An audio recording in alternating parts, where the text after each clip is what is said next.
까지 말씀.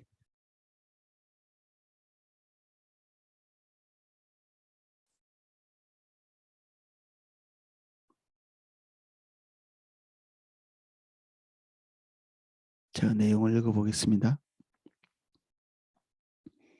그때의 분봉왕 헤롯이 예수의 소문을 듣고 그 신하들에게 이르되 그는 침례 요한이라 그가 죽은 자 가운데서 살아났으니 그러므로 이런 능력이 그 속에 역사하는도다 하더라. 전에 헤롯이 그 동생 빌립의 아내 헤로디아의 일로 요한을 잡아 결박하여 옥에 가두었으니 이는 요한이 헤롯에게 말하되 당신이 그 여자를 차지하는 것이 옳지 않다 하였음이라. 헤롯이 요한을 죽이려 하되 우리가 그를 선지자로 여김으로 그들을 두려워하더니 마침 헤롯의 생일이 되어 헤로디아의 딸이 연석 가운데 춤을 추어 헤롯을 기쁘게 하니 헤롯이 맹세로 그에게 무엇이든지 달라는 대로 주겠다 약속하거늘 그가 제 어머니의 시킴을 듣고 이르되 침례 요한의 머리를 소반에 얹어 내게 주소서 하니 왕이 근심하나 자기가 맹세한 것과 그 함께 앉은 사람들 때문에 주라 명하고 사람을 보내어 옥에서 요한의 목을 베어 그 머리를 소반에 얹어서 그 소녀에게 주니 그가 자기 어머니에게로 가져가니라. 요한의 제자들이 와서 시체를 가져다가 장사하고 예수께 아뢰니라. 아멘.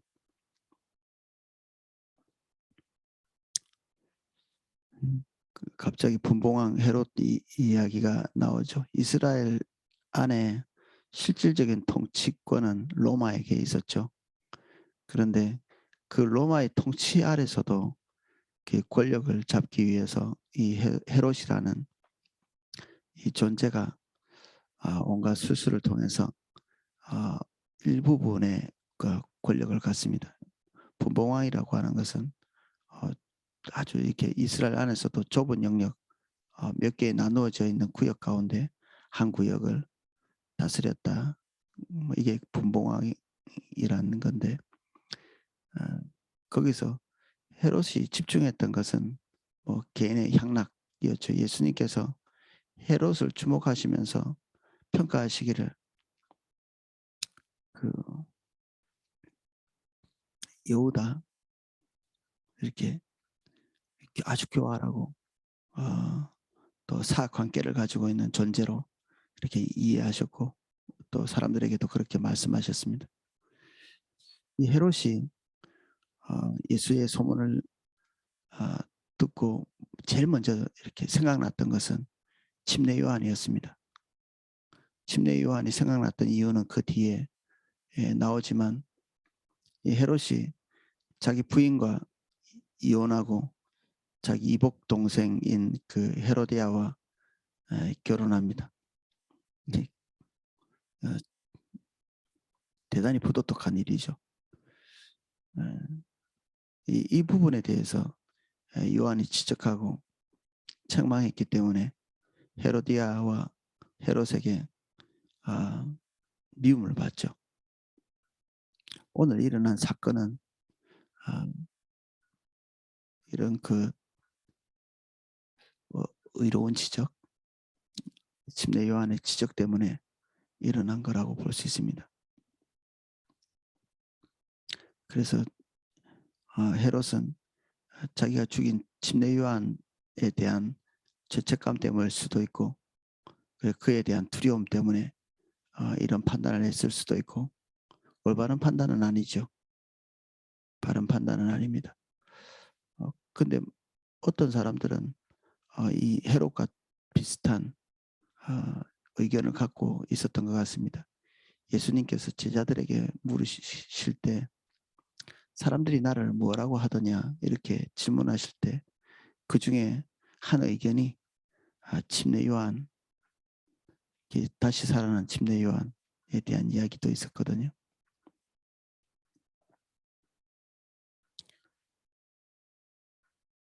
그 신하들에게 이르되 침례 요한이라 그가 죽은 자 가운데서 살아났으니 그러므로 이런 능력이 그 속에 역사하는도다 하더라.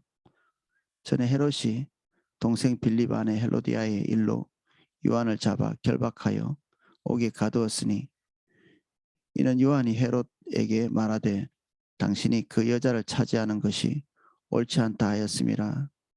후에 헤롯은 이 행동 때문에 그 전 부인의 국가와 전쟁을 벌이게 되고 그 전쟁에서 대패하게 되죠. 그래서 패배한 다음에 그 직접적인 원인은 아니지만 종말이 참혹하게 이렇게 끝납니다. 로마로 도망치기도 하고 했지만 그 종말은 끔찍하게 끝나죠.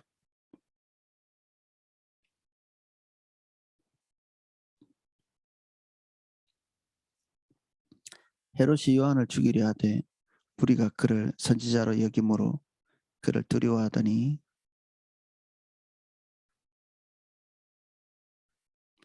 마침 헤롯이 생일이 되어 헤로디아의 딸이 연석 가운데 춤을 추어 헤롯을 기쁘게 하니 헤롯이 맹세로 그에게 무엇이든지 달라는 대로 주겠다 약속하거늘 그가 제 어머니의 시킴을 듣고 이르되 침례 요한의 머리를 소반에 얹어 내게 주소서 하니 왕이 근심하나 자기가 맹세한 것과 그와 함께 앉은 것 때문에 주라고 명하고 사람을 보내어 옥에서 요한의 목을 베어 그 머리를 소반에 얹어 그 소녀에게 주니 그가 자기 어머니에게로 가져가니라.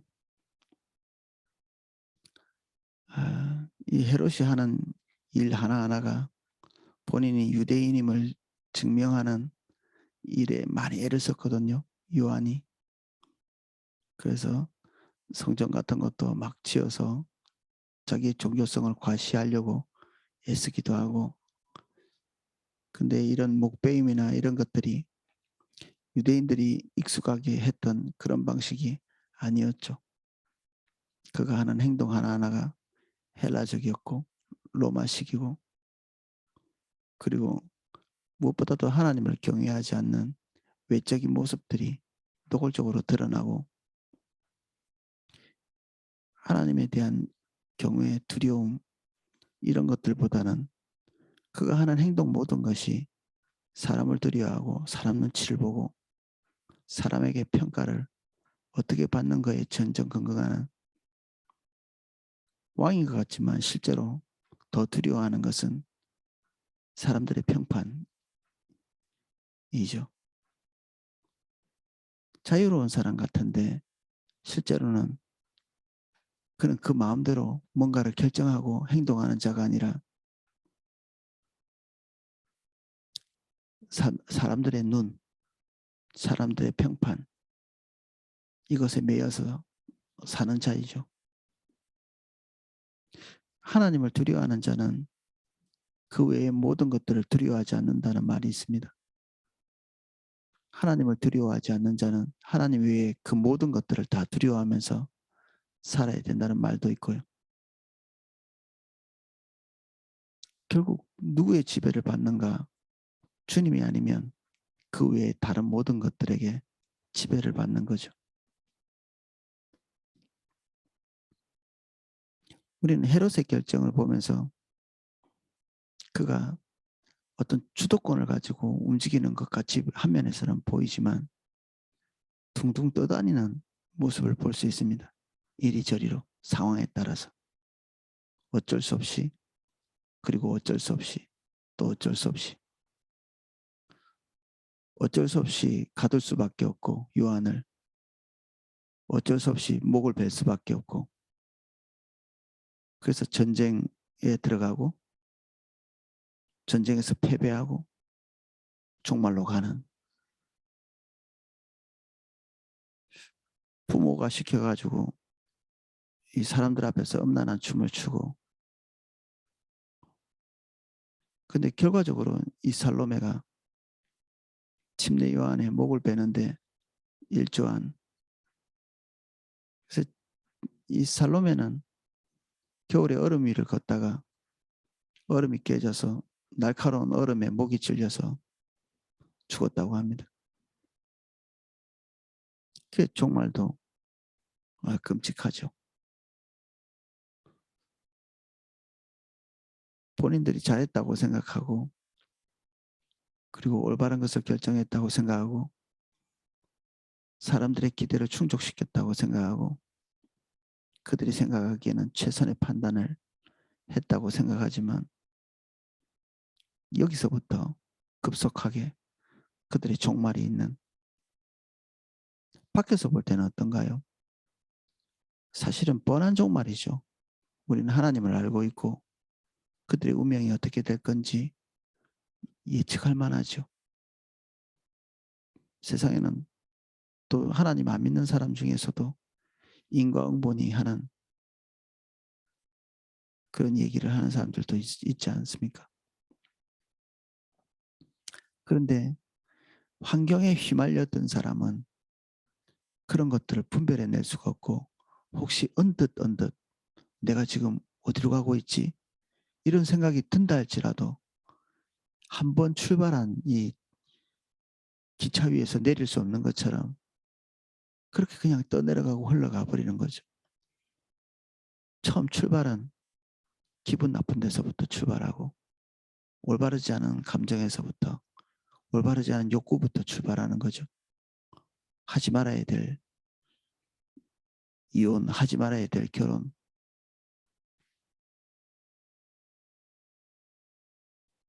그리고 잡아들이지 말아야 될 사람,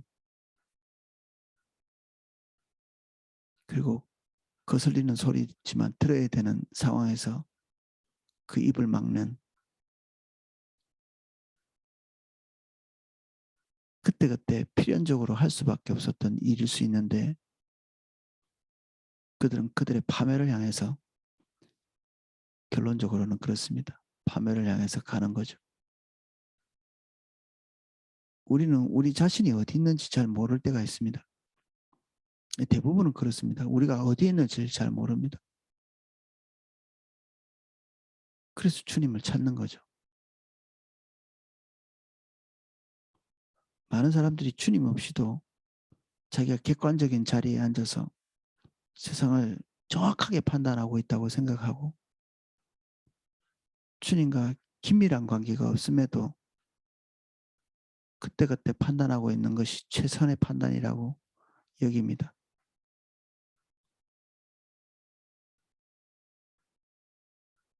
주변 사람들이 아무리 말해도 자신이 생각하고 판단하는 것들이 옳아 보이기도 하고 그러죠. 그래서 우리 상담학에서는 그런 얘기도 합니다. 자신이 알고 세상이 모르는 것과 자기 자신에 대해서 자신만 이렇게 숨겨놓고 세상에 알리지도 않고 몰래 알고 있다고 생각하는 자신만의 비밀, 실제로는 자신만의 비밀은 아니죠. 하나님이 아시고 대부분은 남도 압니다. 그런 것이 있고 다른 사람은 다 아는데 자기 자신을 모르는, 자신도 모르고 사람들도 모르는데 하나님은 아시는. 근데 느낌상으로는 우리는 우리 자신이 모든 것을 다 알고 있는 것 같은 그런 생각이 듭니다. 특별히 해롭같이 올바르지 않은 판단 위에 자기 자신을 올려놓는 이 첫 발걸음이 도저히 뽑아낼 수 없는 그런 길로 이렇게 가게 하죠.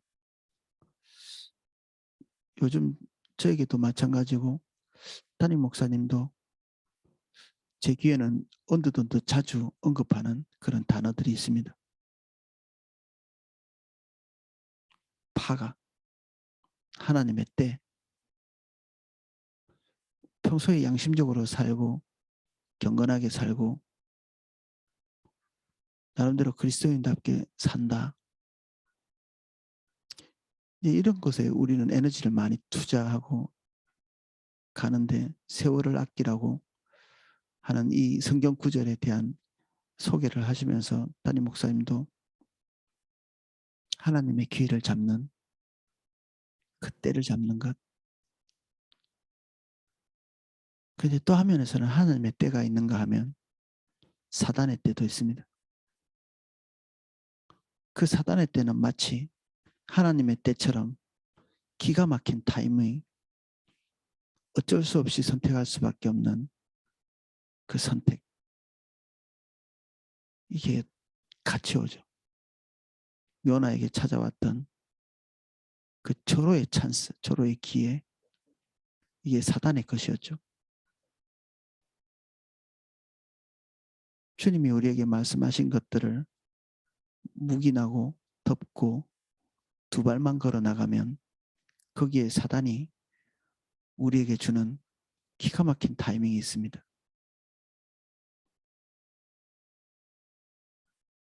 우리의 중심은 항상 우리 안에서 조용히 뭔가를 결정하지만 그것은 곧 환경 안에서 우리의 운명을 결정하는 요인이 됩니다. 첫 출발은 우리 마음에서, 주님을 붙드는 것도 마음에서, 주님을 떠나는 것에 있어서도 외부에서가 아니라 마음에서 이미 모든 결정이 납니다.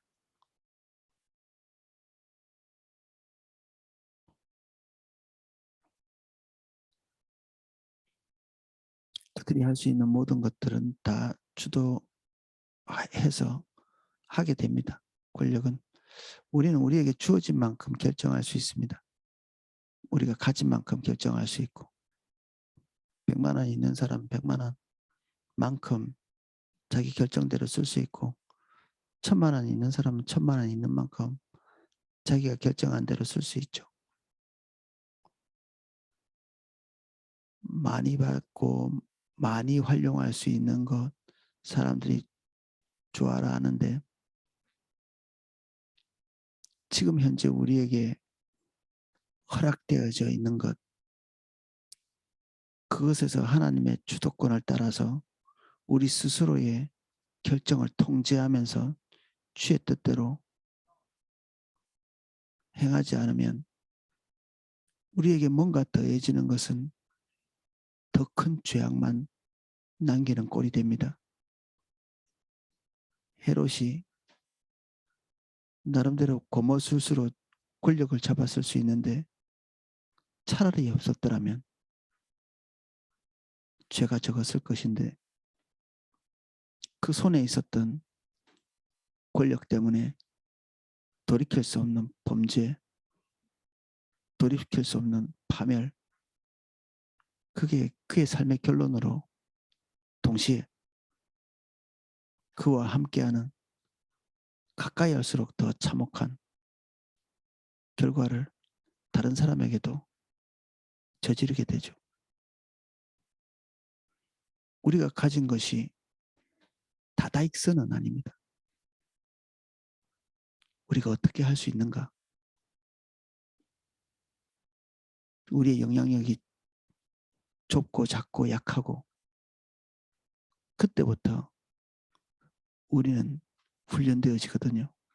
손에 잡힌 것이 많은 게 좋은 게 아니라 하나님이 우리에게 주도할 수 있도록 하신 영역,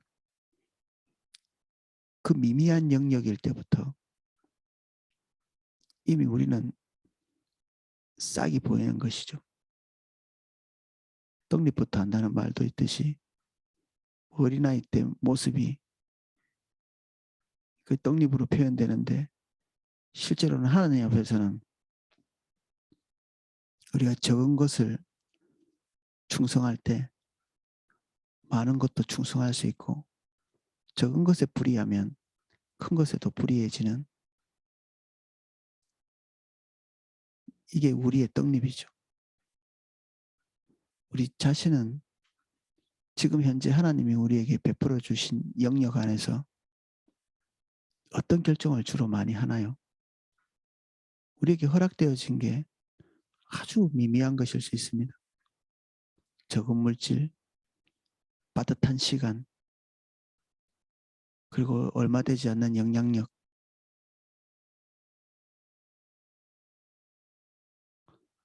그 안에서 하나님께서는 불꽃 같은 눈으로 우리를 보고 계십니다. 거기서 주님의 주도권을 인정하고 결정해 나가면 주님께서 우리의 영역을 확장시켜 나가실 때가 있거든요. 그때는 또 사람이 달라질 수 있습니다. 다윗처럼.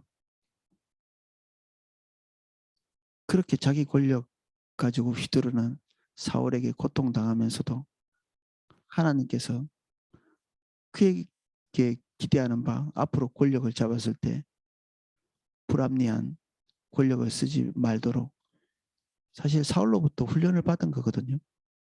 근데 결국 그도 어느 시점에 그 손에 가지고 있는 것으로 제멋대로 휘두르고 주님이 기뻐하시지 않는 자기 탐욕, 자기 중심적 결정을 하나님이 그 손에 주신 권력을 가지고 하죠.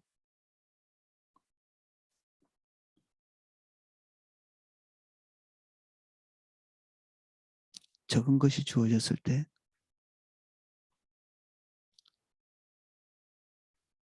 우리는 우리를 잘 관찰해 볼 필요가 있습니다. 어떻게 하나?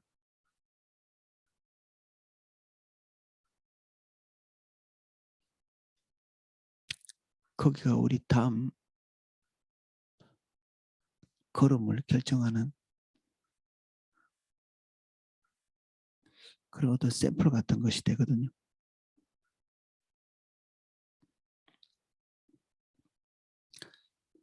하나님이 우리에게 선을 그으신 선이 있을 것입니다.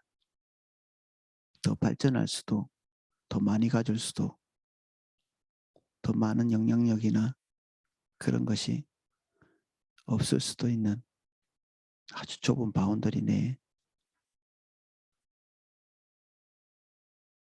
하나님이 그 정도를 결정하셨다면 어떨 때는 우리가 수용해야 될 더 많은 것을 가지기보다는 주신 것에 올바로 반응하는 범사에 감사한 동시에 그 안에서 죄 뜻을 관찰하기 위해서 분투하는 그게 오늘 우리에게 올바른 미래에도 올바른 결론을 향해서 갈 수 있게 하는 나치판같이 그렇게 작동합니다. 오늘 우리가 보는 것은 권력을 가지고 있는 자의 승승장구 제멋대로 하는 거기에 비해서 의로운 사람은 아무 힘도 없이 살해당한 거죠. 그 권력의 힘에 정말 어처구니 없는 근데 하나님의 관점에서 이 사건을 새롭게 볼 때 요한은 그의 영광스러운 삶에 종지부를 찍는 이 요한의 죽음은 화면에서는 예수 그리스도의 새로운 출발을 알리는 신호탄이기도 하고 예수 그리스도의 운명을 그의 가야 될 길을 제시하는 또 하나의 사인이기도 하고 이 침례 요한의 죽음과 동시에 예수님은 적극적으로 자신이 하나님의 아들이심을 알려가시죠. 그 아들이심을 증거하는 이적과 기사 그리고 메시지를 거침없이 전하십니다.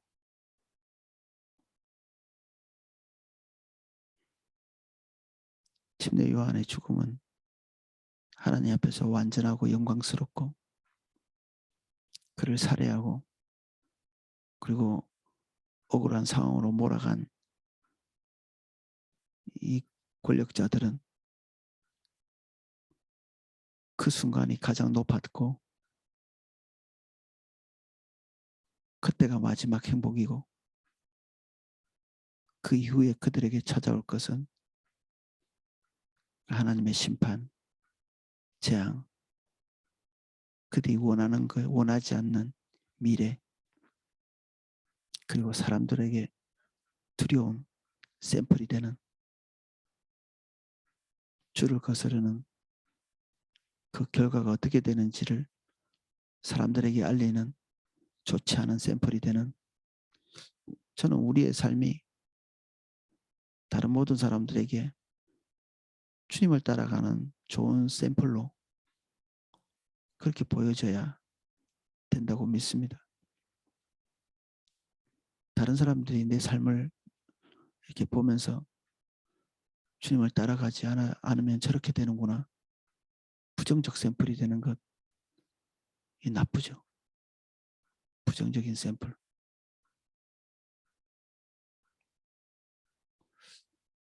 때로는 뭐 저도 부정적인 샘플이 되기도 합니다. 제가 주님을 따라가지 못했기 때문에 제 삶에 왔던 모든 장애들, 이런 것들도 제가 말하기를 주저하지 않는 편인데 이 좋지 않죠. 주님을 따라가기 때문에 우리 삶에 있었던 선하고 아름다운 열매들, 그런 것이 우리 자녀들에게, 그리고 주변에 믿지 않는 자들에게, 또 믿는 각 성도들에게 그렇게 좋은 샘플이 되기를 하나님이 기대하실 것입니다. 오늘 한 면에서는 반면교사이기도 합니다. 이 헤롯과 헤로디아, 이 살로메는 얼마든지 이렇게 될 수 있는 여지가, 우리가 이 헤롯만큼 많은 것을 소유하지 않기 때문에 미세하지만, 우리가 가진 것이 많을수록 이게 크게 보이는, 이 실수가 크게 보이게 됩니다. 작기 때문에 실수가 작아 보이고, 근데 결국 원리는 똑같기 때문에 우리는 이 헤롯이 크게 보이게 하는 이런 실수들을 똑같은 원리로서 우리가 하게 될 가능성에 대해서도 항상 두려워해야 합니다. 오늘은 여기까지 살펴보겠습니다. 예, 내일부터 오늘 저녁부터 컨퍼런스 시작입니다. 기회를 놓치지 않으면 좋겠습니다. 할 수 있는데 안 하시지는 말았으면 좋겠다는 생각이 듭니다. 현장에서 참석하고 은혜 받고 기도사역 받고 하나님께서 우리에게 주시는 중대한 한순간 한순간, 이걸 놓치지 말아야 되는, 우리가 원해도 할 수 없을 때가 있습니다. 원해도 우리에게 기회가 항상 있지 않고요. 왜 오늘같이 내일도 계속 기회가 있을 거라고 생각하는지 모르겠습니다. 내일은 우리가 보장받은 게 아닌데, 오늘이 마지막일 수도 있는데, 저는 내일을 잘 안 믿는데 내일도 있을 거라고 생각하시는, 그래서 오늘 아니라는 결정을 하게 되는, 그렇게 안 해야 될 텐데 약간 염려가 됩니다.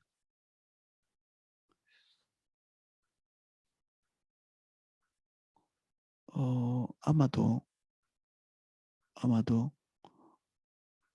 20%의 사람들이 대면 예배를 안 한다는 말이 굉장히 오랫동안 이렇게 우리가 듣고 있는데, 그러면 비대면 예배를 하지 않았던 그때에는 하지 않았을 안일함이 우리에게 온 거죠. 그렇게밖에는 해석이 안 되잖아요. 우리가 대면 예배밖에 할 수 없을 때 그때 없었던 안일함이 우리에게 와서 지금 우리와 같이 살고 있는 것입니다. 안일함.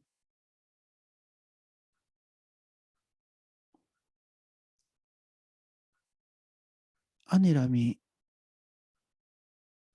우리에게 와서 주는 것이 뭘까요? 최상의 결과를 주나요?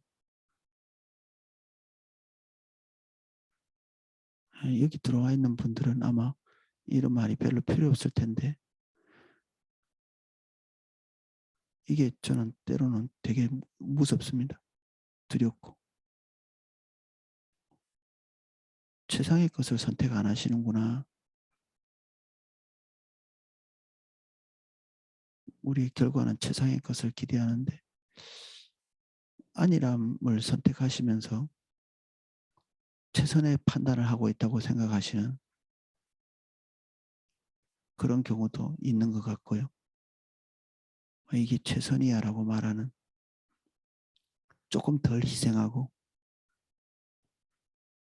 조금 더 편하고 그러니 나는 최선의 판단을 하고 있다고 생각하시는 것 같아요.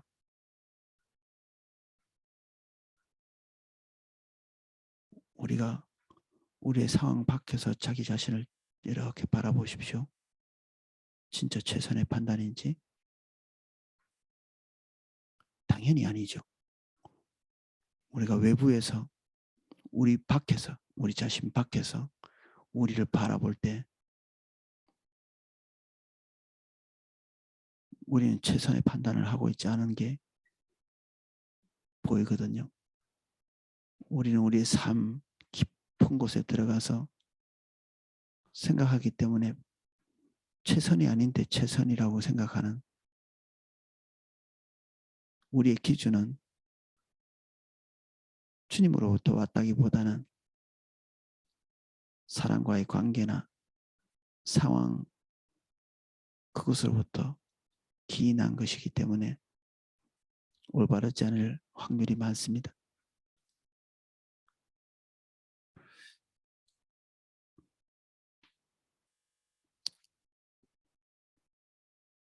헤롯처럼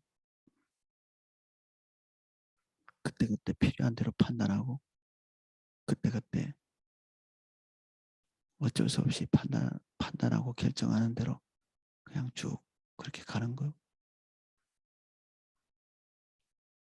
물론 우리가 헤롯처럼 많이 가지지 않았기 때문에 결과가 더 소소하고 미미할 것입니다.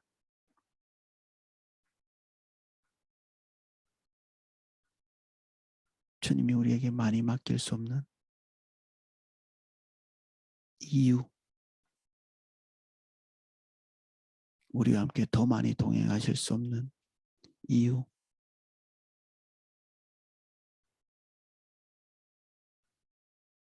우리가 적게 가진 것, 그 안에서 주님과 동행하지 못하는, 최선의 판단을 하지 못하는 거기에 있습니다. 실제로 가지고 있던 것도 예전에 우리가 주님과 동행하면서 우리 눈에 보고 좋았던 하나님이 함께 하시는 그 징표들, 그런 것이 오늘 없다면 우리가 더 편하게 살고 있다는 그 착각 속에서 우리가 좋은 결정을 했다고 생각할 수 있는데 사실은 빼앗긴 것입니다. 한 달란트 받은 자처럼 우린 좋은 판단이라고 생각하는데 실제로는 빼앗겨서 불쌍한 처지에 있는,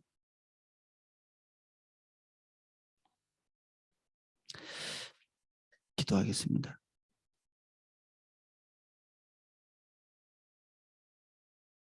우리가 우리의 뜻대로 결정하는 조심 없이 행하는 결정들,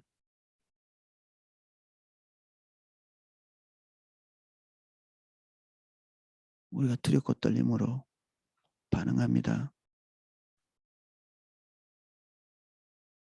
주님 우리의 결정을 도와주시고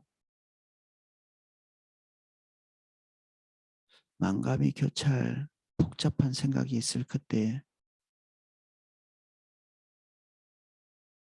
주님 우리가 쉽게 결정하지 않게 해주십시오.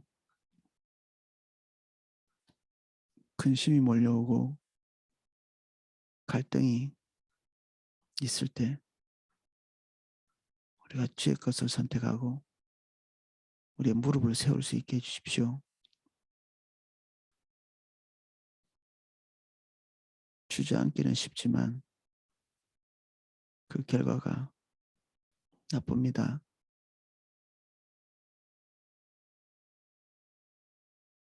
성령으로 충만하게 해주십시오. 저희들 성령과 같은 판단할 수 있게 도와주십시오.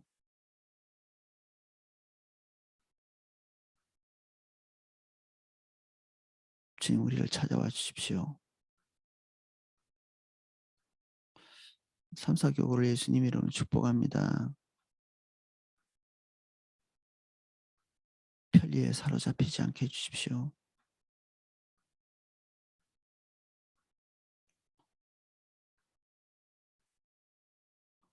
예수님 이름으로 기도합니다. 아멘.